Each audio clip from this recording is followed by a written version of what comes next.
भगत जी सत साहिब, थोड़ा समाधान की कृपा करें। बात यह है कि नानक देव जी जब परमात्मा ने सतलोक दिखाया तब विश्वास आया। इसके पहले नानक देव जी विश्वास परमात्मा के ऊपर क्यों नहीं कर रहे थे?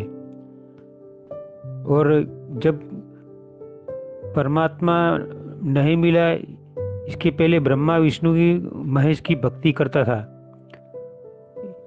इसके बाद जब परमात्मा ने सतलोक दिखाया तब विश्वास किया। इसके पहले उनको विश्वास क्यों नहीं था? तो वो तो महाधर्मी पुरुष था और अपन तो एक सामान्य जीव है। तो अपन कैसे भरोसा करें कि सतलोक देखने के बाद अपने को पता चले कि कबीर साहब की भक्ति करनी चाहिए। सत साहिब, जय बंदी छोड़। बंदी छोड़ सतगुरु रामपाल जी महाराज जी की जय हो। सतसाई भगत जी, देखिए, आपका जो सवाल है वैसे उस सवाल का कोई मतलब निकलता नहीं है। अब आपको शंका हुई है तो जाहिर सी बात है, जब तक आपकी शंका का समाधान नहीं होगा तब तक आपके मन में वो सवाल हमेशा कांटे की तरह चुभता रहेगा। तो दास को जो सेवा दी है परमेश्वर ने, तो दास की भी ड्यूटी बनती है कि भगत समाज की ऐसी शंकाओं का भी समाधान किया जाए ज्ञान आधार से, जिनका वैसे भक्ति मार्ग में कोई औचित्य नहीं है। आप जी का सवाल है कि जिस प्रकार नानक जी तो बहुत अच्छी आत्मा थी, धार्मिक व्यक्ति थे, और उन्होंने भी जब परमेश्वर उनको बेई नदी पे जिंदा महात्मा के रूप में मिले, उनको सतलोक के विषय में बताया, तो उन्होंने भी तब तक यकीन नहीं किया सतलोक पे जब तक उन्होंने अपनी आंखों से सतलोक को नहीं देख लिया। आप जी का कहना ये है। भगत जी, ये सत्य नहीं है, क्योंकि ये परमेश्वर के सोचल छिद्र में आता है। ये हकीकत नहीं है कि नानक जी ने सतलोक देखने के बाद ही उनकी बातों पे यकीन किया। ऐसा नहीं है भगत जी। सत्संगों के सार को समझना पड़ेगा हमें। परमात्मा स्वयं गरीबदास जी महाराज जी को भी सतलोक लेके गए, जबकि गरीबदास जी महाराज जी के रूप में स्वयं कबीर परमेश्वर थे, डबल रोल में थे। डबल रोल में कैसे थे? जिस प्रकार काशी के भंडारे में स्वयं परमात्मा केशव बंजारे का रूप बना के आए। अब बताइए, एक रूप में तो परमात्मा सवाल पूछ रहा है और दूसरे रूप में कबीर रूप में परमात्मा खड़ा होकर 8 पहर तक 24 घंटे तक उन सवालों का जवाब दे रहा है। तो क्या हम ये कह दें कि कबीर परमात्मा को जब पता ही नहीं कि सतलोक में क्या है, वो यहाँ क्यों आए हैं, तो भगत जी सवाल व्यर्थ का होगा।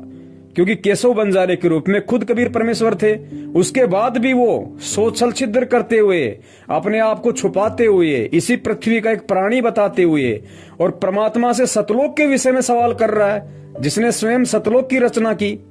तो भगत जी, हमने परमेश्वर के सत्संगों के सार को, इन संकेतों को समझना पड़ेगा कि ऐसे खेल, ऐसी लीलाएं परमात्मा क्यों करते हैं। 650 साल से लेके आज तक और 650 साल से लेकर पहले के 3 युग, द्वापर, त्रेता और सतयुग में परमात्मा जिन जिन रूपों में आए और जो जो खेल परमात्मा ने किए, जो जो लीलाएं रची, वो भगत जी सारी की सारी लीलाएं, और 650 साल से लेके आज तक जो जो परमात्मा ने लीलाएं की हैं, वो सिर्फ आप और हम सब कलयुग की इस बिचली पीढ़ी में उत्पन्न आत्माओं के लिए की हैं। ये उदाहरण पेश किए हैं ताकि हम समझें, हम परमेश्वर से जाड़ घिसाई ना करें। जब गुरुदेव साक्षात वो परमात्मा संत रामपाल जी महाराज जी के स्वरूप में सन 1951 में पृथ्वी पे प्रकट होगा, फिर आगे चल के इस पंथ में प्रवेश करेगा, अपना ज्ञान प्रचार करेगा, हमें समझाएगा, तो उस समय संत रामपाल जी महाराज जी को इन सारी बातों को लेके दोबारा से रिवीजन ना करना पड़े, उनको बात बात पे हमारे साथ में वाद विवाद ना करना पड़े, तर्क वितर्क ना करना पड़े, इसके लिए परमात्मा ने आज से पहले इतने पापड़ बेले थे। तो आपका जो सवाल है, उस सवाल का जवाब ये है कि नानक जी जो थे, उन्होंने परमात्मा से वाद विवाद वास्तव में इसलिए नहीं किया क्योंकि उन्होंने सतलोक को अपनी आंखों से नहीं देखा था। बात ऐसी नहीं है भगत जी। नानक जी को परमात्मा ने प्रेरणा की, मलुकदास जी को परमात्मा ने प्रेरणा की, धर्मदास जी के अंदर परमेश्वर ने प्रेरणा की। ये सारे के सारे जो खेल थे, इन आत्माओं में प्रेरणा करके और परमात्मा ने अपनी मर्जी से उनको सतलोक दिखाया। सतलोक दिखा के फिर वापस छोड़ा, फिर उन सब बातों को साहित्य में लिखा। क्यों? केवल आप और हम आत्माओं को ये यकीन दिलाने के लिए, ये विश्वास दिलाने के लिए कि वास्तव में सतलोक है, वहां पे परमात्मा है, वहां पे सारी सुख सुविधाएं हैं। केवल आप और हम आत्माओं को ये सब कुछ समझाने के लिए, ताकि फिर बात बात पे हर भगत को ये ना कहना पड़े और हर भगत ये ना कहे कि मुझे सतलोक दिखाओ, जब तक दिखाओगे नहीं तब तक मैं मानूंगा नहीं। और भगत जी जिनको दिखाया, क्या उन्होंने मान लिया? हजरत मोहम्मद जी को परमात्मा सतलोक लेके गए, क्या हजरत मोहम्मद जी वहां रहे? इतने सुख होने के बाद भी नहीं रहे ना, क्योंकि उनको ज्ञान नहीं था। बिना ज्ञान के वो सतलोक के सुखों को भी फीका समझ रहे थे। तो भगत जी ये जितने भी लीलाएं परमेश्वर ने की हैं, ये लीलाएं परमात्मा ने जानबूझ के की हैं, उन आत्माओं के अंदर ऐसी प्रेरणा करके की है ताकि ये उदाहरण बने, एग्जाम्पल बने। मुझे कलयुग में हर प्राणी को सतलोक दिखाना ना पड़े, हर प्राणी मेरे से ये सवाल ना करे। इसके लिए परमात्मा ने पूर्व के समय में उन सभी आत्माओं को पहले सतलोक दिखाया और फिर वो साहित्य में लिख दिया। वो पक्का प्रूफ हो गया कि हाँ सतलोक है, परमेश्वर झूठ नहीं बोल रहे। इन किताबों में, वेदों में, गीता में जो लिखा है वो झूठ नहीं है। वो भगत जी हमारे को यकीन दिलाने के लिए परमात्मा ने ये सारे खेल रचे थे भगत जी। तो हम ये नहीं कह सकते कि नानक जी ने जब तक सतलोक नहीं देख लिया तब तक उनको परमात्मा पे विश्वास नहीं हुआ। ये कहना हमारा गलत हो जाएगा, क्योंकि हमने इसके पीछे के रहस्य को समझना पड़ेगा। इसी को तत्व ज्ञान कहते हैं भगत जी, ताकि हम आज उस परमात्मा से बात बात पे ये जिद ना करें कि मुझे सतलोक दिखाओ, मुझे सतलोक दिखाओ। और दूसरी बात, आपके सवाल का जवाब परमात्मा ने अपने सत्संगों में दे रखा है कि भगत जी हमने विश्वास करना पड़ेगा। अगर हमने गुरु बनाया है तो हमने फिर गुरु के प्रत्येक वचन पर विश्वास करना पड़ेगा।